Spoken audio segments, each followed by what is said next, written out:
예, 안녕하십니까. 여기는 들풀북스 출판사에서 진행하는 DPBS, 들풀북스에서 진행하는 성경 공부 시간입니다. 이제 용어들도 나누고 큰 테두리의 개념, 주의 사랑으로 사랑한다라는 그 사랑의 개념을 아느냐. 이게 사실은 그게 DPBS에 속해 있는 큰 개념, 사랑에 대한 큰 개념, 전체적 개념, 그런 부분들을 또 용어라든지 우리가 바르게 이해를 해야만 하는 그런 내용들을 설명하는 시간입니다. 그래야지 여러분들이 그 성경 지식을 가지고 성경을 볼 때 여러분들이 혼자서도 성경 해석이 가능해질 수 있고, 또 그것이 또 바른 해석이 될 수도 있기 때문에 그렇습니다. 자, 오늘은 제목이 좀 희한해요. 하나님은 어디에 계십니까? 그거예요. 오늘날 우리에게 있어서 하나님은 어디에 계십니까? 여러분, 천국에 계십니까? 천국에서 이렇게 귀로 들으시나요? 우리에게는 구약 성경에 특별히 모세오경 속에 보게 되면 하나님께서 막 아브라함에게도 나타나시고 막 그러잖아요. 그 나타나셨는데 뚜렷하게 등장하는 그 현현하셨는데 오늘날은 왜 그게 없을까요? 이런 부분이에요. 이런 부분. 그래서 이러한 부분을 같이 나누려고 합니다. 자, 모세오경에 있어서 대부분 하나님께서 친히 임재하시는 모습까지도 기록하고 있습니다. 그 후의 역사 속에서는 하나님의 메시지를 들었던 선지자, 선견자들이 이제 그 메시지를 선포함으로 하나님의 말씀을 듣는 경우들이 나오게 됩니다. 신약 성경에 오게 되면 이제 그것이 이제 예수 그리스도로 이제 이야기를 하고 있죠. 그러면 하나님께서 구약 성경에서는 그렇게 사람의 어떤 등장인물들의 그 사람의 삶 속에 직접 개입하시는 부분들이 아주 명확하게 기록이 되어 있는데 지금에서는 그걸 잘 모르겠다라는 거죠. 어느 나라나 어느 민족에 있어서 이런 부분을 잘 모르겠다. 그럼 과연 하나님은 어디 계시느냐라는 의심을 갖는다라는 거죠. 그리고 우리는 어떻게 이런 하나님을, 그러면 구약에만 계시는 하나님이냐? 신약에는 안 계시는 하나님이냐? 그럼 신약에도 계시고 오늘날 이 시간에도 계시다면 우리는 그 하나님을 어떻게 만나야 되고 어디로 가야 만날 수 있느냐라는 거예요. 아주 중요한 개념입니다, 여러분. 자요.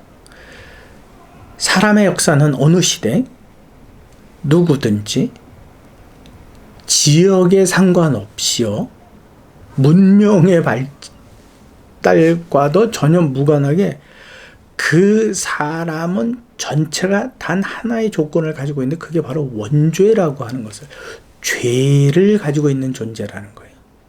그렇기 때문에 죄로 인하여서 파생되어져 나오는 많은 죄의 모양들이 있습니다. 그 모양들은 동일합니다. 여기까지는 이해가 되시죠? 그러니까 한국 사람만 죄를 짓는 것 아니고 미국 사람도 똑같은 죄를 져요. 똑같은 잘못을 하고 유럽에 있는 사람들도 마찬가지예요. 아시아 저 더운 지역에 있는 사람들도 마찬가지. 왜 그래요? 문명과는 상관이 없습니다. 문명이 도덕과 전혀 무관합니다. 저는 몰랐는데 그 얘기 들어보니까 그렇더라고요. 지금은 어떨지 모르겠어요. 아주 오래전에 그 싱가포르라는 나라에 가면 그렇게 깨끗하대요. 근데 왜 그렇게 깨끗하냐? 만약에 껌을 씹다 뱉었다 그러면 벌금이 어마어마하대요. 일본에 가면 도로교통법을 아주 잘 준수한대요. 그들이 본래 도덕적으로 그렇게 뛰어나기 때문이 아니라, 의식이 새롭기 때문이 아니라 벌금을 많이 물린대요. 그래서 어쩔 수 없이 벌금 안 물기 위해서는 지킨다라는 거죠. 그 벌금을 안 물리면 어느 나라나 똑같다라는 거예요. 왜 이런 일이 있어요? 어느 시대를 막론하고 이것은 통용된 겁니다. 즉 아브라함 때나 모세 때나 여호수아, 이사야, 예레미야 시대에도 각각 시대를 다르게 하지만 그 시대를 구성하고 있는 모든 구성원들, 사람들에게로부터 이 나오는 모든 죄악의 모양들이 다 똑같다라는 거예요. 예수 그리스도나 사도 시대랑 마찬가지, 지금도 마찬가지. 사람들의 죄, 질병, 고민, 먹고 사는 문제, 이게 다 어떻게 해요? 동일해요. 뭐 그 시대에는 이렇게 돌을 씹어 먹었더니 뭐 소화가 잘 돼서 빵처럼 됐다, 뭐 이런 말 없잖아요. 사람의 삶의 시대와 지역에 따라서 다르다면요, 하나님은 그 시대마다 계속해서 어떻게 하셔야 돼요? 등장하셔야 돼요. 그래야지 공평하죠. 그래서 그때 구약시대 때 현현하셨던 하나님은 지금 오늘날도 막 성도들 앞에 막 당신의 모습을 드러내 주시고 그러셔야 돼요. 그래야 공평하죠.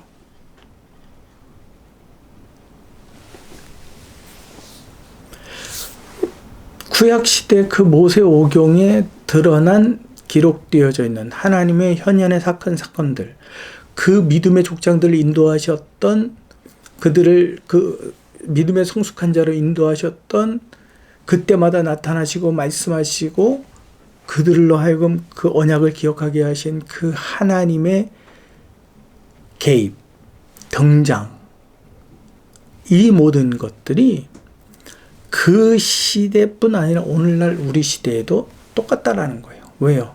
똑같은 사람이기 때문에. 아브라함의 믿음 없음이 오늘날 나의 믿음 없음하고 다르다고요? 똑같다고요? 똑같다고. 그러니까 아브라함을 인도하시고 이삭을 인도하시고 야곱을 인도하신 그 방법 그대로 어떻게 하실 거다? 나도 인도하실 거다라는 거예요. 그러니까 이걸 계속 반복해서 다른 내용으로 우리를 설득하시는 것이 아니라, 인도하시는 것이 아니라 동일했기 때문에 그냥 창세기로 어떻게 되는 거예요? 정답이 되고 만족되는 거예요. 이거 여기까지 지금 무슨 말인지 여러분 이해가 되시죠? 처음에 아이가 잘못돼요. 그러면 야단을 좀 치죠. 두 번째 또 하면 또 저기 하면서 설명이 조금 길어져요. 근데 이게 이제 3번이 넘어가잖아요. 그럼 그러면 이 말이 또 다른 설명 필요 없어요. 그냥 알아들어요. 이거는 하지 말라는 금지와 이러한 잔소리가 이어지겠구나. 에이, 나 안 할란다.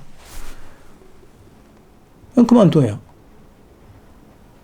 그것처럼 아브라함과 이삭과 야곱에 관한 역사를, 그 인물사를 충실히 내가 공부하고 하나님이 그들을 어떻게 대우하셨고 그들의 삶에 어떻게 개입하셨고 이것을 내가 알면 오늘날 그 방법 그대로, 그들에게 하셨던 말씀 그대로 도시 하나 안 빠지고 오늘 우리에게도 그렇게 하신다라는 거예요.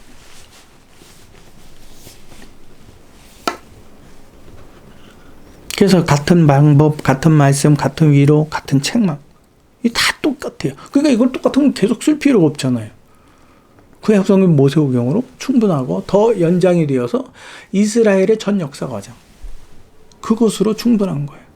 왜 예언의 시대가, 즉 사도 시대까지, 제자들의 시대까지 해서 그것이 끝마쳐졌느냐? 왜 종말에 관한 예언이 더 등장하지 않느냐? 역사는 어떻게 된다고요? 사람이 똑같기 때문에 계속 반복이 돼요. 그러니까 그 종말에 관한 이야기들도 계속해서 할 필요가 없는 거예요. 그냥 거기까지만 해놓고 그걸 잘 연구하면 나머지도 다 이해가 되니까. 그래서 적용하게 되는 거예요. 그러므로 성경 말씀과 그 사건과 인물들을 주의 있게 보고 기억하는 게 우리에게 필요합니다. 하나님께서 우리의 삶에 직접적으로 동일하게 개입하시는 방법이고 우리가 그분을 발견하는 방법이기 때문에 그렇습니다. 다만 다른 것이 한 가지가 있죠. 뭐예요? 체험적으로 뭐 현상이나 하나님의 현년을 눈으로 보아서 바울처럼 뭐 눈이 뭐 못 보게 되었고 비늘이 떨어졌고 뭐 이런 거는 아니에요. 이런 극적인 순간은 없어요. 근데 그 극적인 순간이 어떻게 문자로 기록이 되어 있는 거예요. 자, 로마서 15장 4절 말씀을 보겠습니다. 로마서 15장 4절. 무엇이든지 전에 기록된 바, 구약 성경을 두고 이야기하겠죠. 전에 기록된 바는 우리의 교훈을 위하여 기록된 것이니. 그러니까 전에 기록을 보면 오늘날 우리가 교훈을 받는다라는 거예요. 우리로 하여금 인내로 또는 성경의 위로로 소망을 가지게 하려 합니다. 그것으로 하나님의 어떠하심에 대해서 우리로 발견하게 하는 방법이다라는 말씀이에요. 그리고 디모데후서 3장 16절 17절 여러분 너무 잘 아시는 거죠. 모든 성경은 하나님의 감동으로 된 것으로 교훈과 책망과 바르게 함과 의의로 교육하기에 유익하니 이는 하나님의 사람을 온전하게 하며 모든 선한 일을 행할 능력을 갖추게 하려 함이니라. 모든 성경은 하나님의 감동으로 되었다. 구약에 기록된 하나님의 말씀을 두고 이야기합니다. 그러므로 성경의 역사가 오늘 우리에게 절대적으로 필요한 이유와 증거가 되는 거예요. 그 시대에는 그러한 문자로 기록된 책이나 성문화된 율법이 없었어요. 그러니까 하나님께서 어떻게 하셔야 돼요? 직접 하나님 자신을 드러내 주셔야 돼요. 근데 지금은 활자와 또 그 활자를 책으로 만드는 놀라운 기술들이 발달해 있어요. 그래서 그 기록들을 봄으로 우리는 하나님을 발견할 수가 있는 거죠. 오늘날에도 하나님의 등장과 하나님의 역사 개개인을 향한 줄어든 것이 아니에요. 없어진 것이 아니에요. 언제든지 그분은 우리와 함께하고 계십니다. 성경 역사와 기록을 통해서 우리와 항상 함께, 모든 사람과 항상 함께, 그리고 우리 앞에 현현하신 하나님을 보고 듣고 만지고 인도받을 수 있는 거예요. 그분이 우리에게 짜잔 이러느니라 저렇게 하라 이런 말씀 없으셔도 무엇을 통해서? 말씀 기록을 통해서. 현현하다라는 것은요, 하나님께서 아주 뚜렷하게 자기 모습을 보여주다라는 거예요. 하나님을 가장 적나라하게 기록한 책이 뭐예요? 성경이 있죠. 하나님이 아브라함, 이삭, 야곱과 가장 친밀성이 있었던 그 기록은 어디에 있나요? 성경에 있죠. 또 예언자들에게 있죠. 그것이 지금 다 어떻게 되어 있어요? 글로 기록이 되어서 마무리가 되어 있죠. 오늘 우리는 그것을 어떻게 할 수 있어요? 읽을 수가 있죠. 정리합니다. 아브라함, 모세, 구약시대에 하나님의 등장은 눈으로 보거나 귀로 직접 듣는 상황이었습니다. 사실은 하나님의 메시지를 직접 들으면 죽어요. 봐도 죽고 들어도 죽고. 그것을 하나님께서 천사나 하나님의 영을 통해서 사람에게 그 중보자를 세우셔서 사람으로 하여금 하나님을 직접 대면하지 않지만 그분의 대면을 상징화할 수 있는 어떠한 존재들을 통해서 나타내 주신 거죠. 아무튼 이러한 사건들을 다 기록하게 하셨어요. 그래서 우리는 그 성경을 읽으면서 하나님을 보게 되고, 하나님을 듣게 되고, 하나님을 만지게 되고, 하나님의 인도함을 받는 거예요. 자, 우리 이 말씀을 사도 요한의 기록을 통해서, 말씀을 통해서 우리 한번 보도록 하겠습니다. 요한복음입니다. 요한복음 1장 1절. 요한복음 1장 1절. 태초에 말씀이 계시니라. 말씀이 계시니라. 말씀이 하나님과 함께 계셨다. 이 말씀이 곧 뭐라고요? 하나님이시다. 하나님과 말씀이 본체라는 거예요. 똑같다. 요한복음 1장 14절에는 뭐라고 됐냐면요. 말씀이 육신이 되어 우리 가운데 거하시며 우리가 그의 영광을 보니 아버지의 독생자의 영광이요 은혜와 진리가 충만하도다. 누구예요? 예수 그리스도. 말씀이 곧 하나님인데 말씀이 육신이 된 예수 그리스도래요. 그러니까 이 전체가 다 뭐예요? 하나님을 두고 이야기하는 거예요. 그러니까 우리는 기록된 말씀을 통해서 누구를 만나느냐면 등장 인물들이 아니라 하나님을 만날 수 있는 거예요. 그분이 어떻게 사람의 역사에 개입하셨느냐, 어떻게 그들을 다루셨느냐, 그들을 어떻게 인도하셨느냐, 어떻게 그들을 포기하지 않으셨느냐. 지금 하나님의 어떠함들이 전부 성경에 기록이 되어 있기 때문에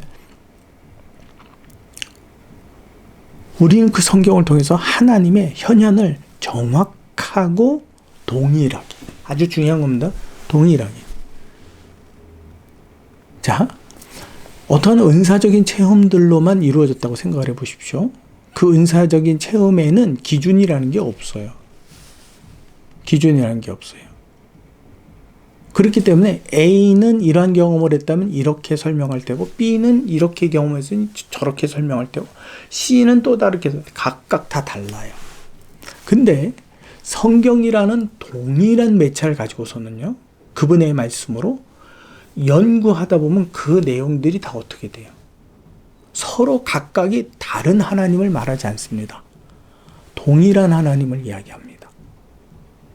아주 중요한 거예요. 그러니까 모든 사람들이 한 하나님의 형상을 보고 만지고 들을 수가 있는 거예요. 그리고 인도함을 받는 거예요. 그래서 우리가 성경을 굉장히 성경에 기록된 말씀, 성경책을 소중히 여기라는 것이 아니라 성경에 기록된 내용들을 깊이 묵상하고 연구해야 되는 거예요. 얘는 장식이 아닙니다. 매일 말씀을 통해 정독, 다독. 다독은 여러 장을 한꺼번에 정독은 한 단락을 읽고 묵상하고 왜 기록하셨을까? 이 뜻이 내게 주는 것은 기록하고 적고, 이 단어는 어떠한 본래의 어떠한 뜻이었을까? 이런 거를 찾아가면서 내가 관찰하고 해석하고 또 정리하는 것, 적용하는 이와 같은 연구들이 필요하다는 거예요. 하나님은 어디 계시다고요? 멀리 계시지 않고 가까이 계시다. 어느 만큼 가까이 계세요? 우리가 볼 수 있는 모든 성경, 그 말씀의 기록이 다 누구예요? 하나님. 그래서 너희가 성경의 말씀이 생명이 있는 줄 알고 상고하였거니와, 그 말씀은 누구에 대하여? 나에 대하여. 하나님이 되시고 하나님의 말씀 되신 예수 그리스도, 나에 대하여서 기록한 것이다. 그러니까 우리는 성경을 읽으면 누구를 만나요? 예수 그리스도를 만나고, 예수 그리스도와 하나 되신 하나님을 만나고, 그 예수 그리스도와 하나 되신 하나님, 그건 뭐? 말씀. 그것을 통해서 우리는 그 두 분 경험할 수 있는 거예요. 하나님은 멀리 계시다? 아니라고요. 뭐 3박 4일 뭐 철야기도 해야 만나주신다? 아니라고요. 항상 그러려면 우리는 성경이 다독, 창세기로부터 계시록까지 확 훑어지는 전체 내용이 대략적으로 어떻게 그 맥을 유지해서 가는지, 이게 중요한 거예요. 그 다음에 단락 부분으로 나의 아주 정말 씨름하고 성령님 이게 도대체 무슨 뜻은, 왜 이 내용을 기록하셨고 내가 이 기록을 통해서 어떠한 메시지를 드려야 합니까? 하나님 메시지를 듣기 원해서 씨름을 하는 그런 부분들, 그게 신앙 안에서 이루어져야 되는 거예요. 지식이, 여러분, 성경에 지식이 쌓이면 교만해질 수 있습니다. 우리는 교만하려고, 무엇인가 다른 사람을 분별하고 판단하려고 성경의 지식을 쌓는 것이 아니라, 그것을 통해서 누구의 메시지? 하나님의 메시지를 발견하려고. 잘난 척하고자 하는 것이 아니라 내게로 주신 그 메시지에 대해서 내가 어떻게 순종하기 위해서. 오늘날 하나님은 어디 계시냐고요? 성경에 계시고, 그분은 말씀이시라고. 그 말씀을 우리의 이성으로서는 충분히 깨닫는다, 깨닫지 못한다? 깨닫지 못하기 때문에 누구의 개입이, 가르쳐 주시는 누구? 성령 보혜사의 중보가 필요하다. 그래서 우리에게는 또 하나 기도가 필요하다. 그 말씀을 깨닫게 하옵소서. 내게로 주시는 교훈을 알게 하옵소서. 나로 주의 뜻대로 행할 수 있는 힘을 갖게 하옵소서. 내 입을 닫아서 내 혀로 주의 일을, 내 생각을 주의 일처럼 말하지 않도록 하옵소서. 너무 많은 것들이 필요하죠. 그래서 우리의 기도는 쉬지 말고, 바울은 뭐라고 해요? 쉬지 말고 기도하라. 범사에 감사하는 일에 쓰일 수 있는. 이해가 되시죠? 이 시대에 여러분들이 그 성경의 본문들을 통해서, 그렇다고 제가 지금 영적인 어떤 개인적인 체험들 다 무시하느냐? 아니에요. 그래야지만 이것이 내가 경험하는 영적인 경험들이 꿈이나 환상이나 어떤 은사적인 부분들이 중심을 가질 수가 있어요. 중심 없이 막 휘둘리면 안 돼요. 분별을 할 수가 있단 말이죠. 그래서 말씀을 아주 주의 깊게 여러분들이 보시고, 말씀의 하나님 되신 그분을 여러분들이 경험하시기를 진심으로 소망합니다. 수고하셨습니다.